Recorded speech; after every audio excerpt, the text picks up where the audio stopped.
Balikan siguro yun. Paano naging 700? Binilang ko 330.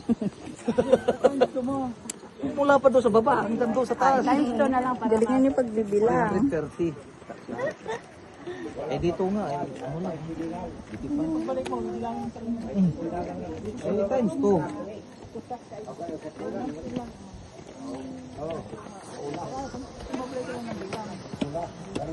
Nakablay. Nakalista pa.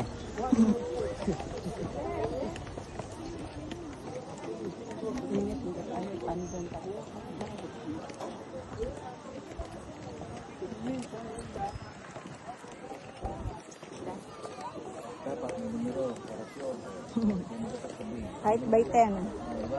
By 50. Yes.